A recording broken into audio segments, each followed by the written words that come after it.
Yo! At today's meeting, the committee decided to lower the target range for the federal funds rate by a quarter percentage point. 0.25.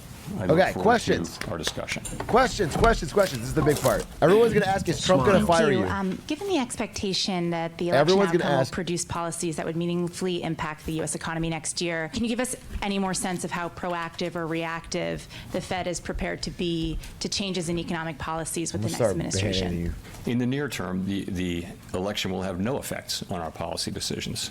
He has a preset answer to any question about Trump that he's written down. At every meeting, we're going to be looking at the incoming data and you're going to be data dependent? We're trying to steer between the risk of moving too quickly and perhaps inflation coming back, undermining our progress on inflation, or moving too slowly and hurting the labor market to weaken too much. We're trying to yeah, we understand. Goldilocks. If we watch this live. This meeting. Did you learn anything about what Americans think about the economy from the election results? Second question. So, on your first question, I'm not going to talk about anything that relates directly or indirectly to the election. Some of the president-elect's advisors have suggested that you should resign. If he asked you to leave, would you go? He's not going to comment. No. Can you follow up on, do you think that legally he just said no. You're not required to leave? No. Bro, hit him with a no! Radio and television. Standing on business. Trump's not getting me out.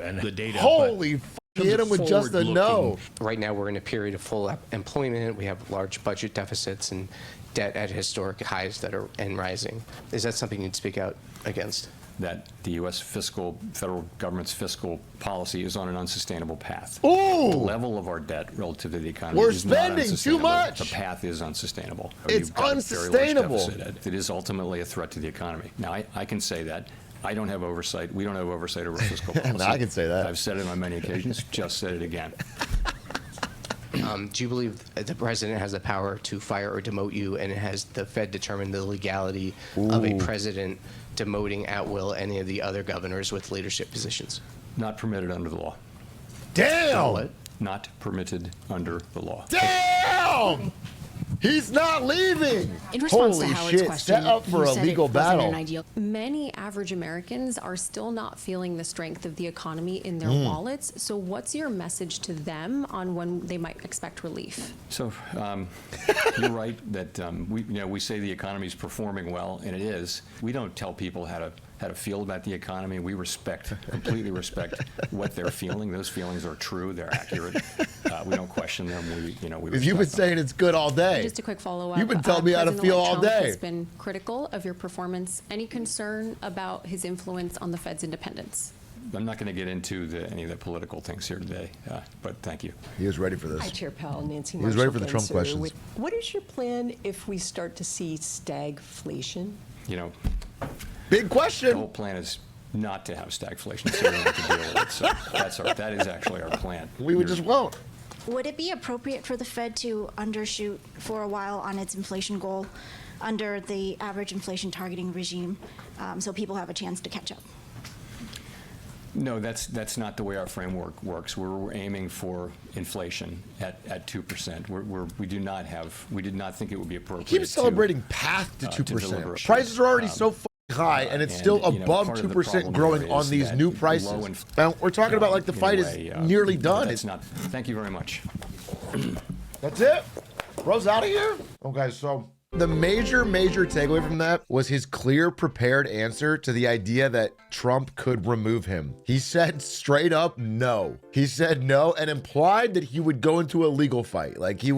That there was no legal basis to get rid of him. He's going to finish his job. That was the big one. That was the big takeaway. Obviously, everything else was his normal kind of jawboning that we have a dual mandate. We're cutting to help the labor market, but not cutting too fast. It brings inflation back. That being said, it's starting to get to the point where it's like they never even finished the fight on inflation. Here's the idea. When you raise rates, it attacks inflation. And the idea is to attack inflation until you get it down to 2% and then hopefully keep it there. They never even got there. And they've already been cutting. They cut 50 basis points last time and 25 this time. So if we're already in the cutting cycle, there's nothing coming up that's going to start improving the fight on inflation.